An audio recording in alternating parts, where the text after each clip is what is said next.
Hello everyone. Today I'm going to be playing Salut by Edward Elgar, English composer. This was written in 1888 and famously presented to his wife-to-be as an engagement present. Her name was Caroline Alice, which he liked to contract to Carice, and they ended up naming their daughter Carice. So very romantic, and Salut means greetings, so it's the greeting of love. The original title was Liebesgruß, which means love's greeting in German, because Caroline Alice also spoke German, but Elgar agreed with his publisher that it would sell much better if they gave it a French title. So thus Salut d'amour. And I enjoy this piece. I've been playing it for a very long time, and I've made this arrangement for solo cello with a bunch of double stops to try to bring out some of the harmonies and things. And it's in my mind, it really represents a time period, particularly in the history of England and the history of the West. In the 1890s, everything was coming online, all the modern technology that makes the modern world, electricity, modern production of goods and services, everything. And there was a very bright outlook on a new future when it came to the turn of the century, 1900. There was, all these fairs and things where everybody was looking towards this brilliant future, which seemed to be coming online. Some people, like Winston Churchill, saw the dark possibilities of all the new technology and what could be done with it in war. But generally the outlook was very positive, and so to me this music represents that happy time. There hadn't been a really serious war in Europe since the Napoleonic Wars 100 years before, so everyone kind of forgot what war was like, and of course even 100 years before that, war was nothing like it would be in World War One. Nobody had any idea, well, except for some people like Winston Churchill, how awful it was going to be, and even he couldn't have fully foreseen the scale of the wars. Anyway, so it's just this really happy time, and if you know about Elgar and the cello, this is a very early piece, a very early opus number, and his last published piece was the Cello Concerto, which is after World War I. And the slow movement of the Elgar Cello Concerto is, in my mind, one of the most nostalgic pieces of music ever written. And I think it's nostalgic for this time before the war. So to me, these kind of are bookends of Elgar's career and music.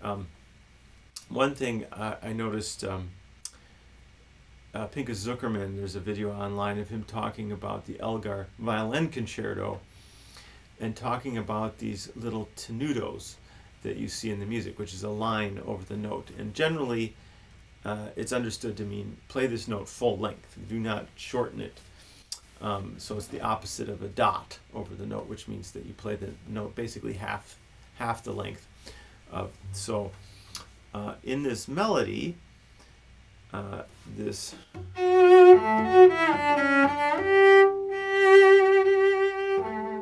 so that second note has this tenuto over it, and Zuckerman, I think, is quite right about this, that really what that means is, well, he doesn't use this term, but I would, a little special sauce on that note. So a little extra attention, a little extra love, a little something special. And that's certainly how he plays it, and he shows how that just totally changes how the melody in the violin concerto that he's demonstrating with live, it makes it what it is. And he says this is particularly English in his mind, listening to English people talk and living in England. He says there's a correlation between how the language works and how that shows up in Elgar's music. Elgar is, the English are not well known for great composers, let us say. Handel was technically an import.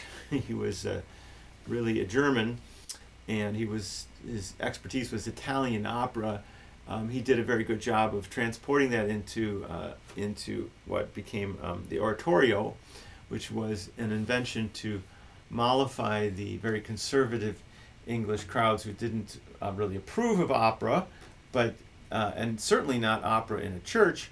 But you could sing biblical texts, and if you didn't act them out, you just sung them, that was okay, sort of. It was still looked down upon in some ways. So thus we got the oratorio, of which the Messiah is the greatest example. But yes, Handel was a great composer, but, well, okay. And then before that you had Purcell, but that was a very long time ago. And George Bernard Shaw, when he first heard Elgar's compositions, hailed him as the first really great English composer since Purcell. And there's a good argument. George Bernard Shaw was a very good music critic. He wrote 4 very large volumes worth, or maybe 3, of music criticism. And he became a friend of Elgar, even though they were diametrically opposed. George Bernard Shaw was an atheist, and Elgar was a devout Catholic.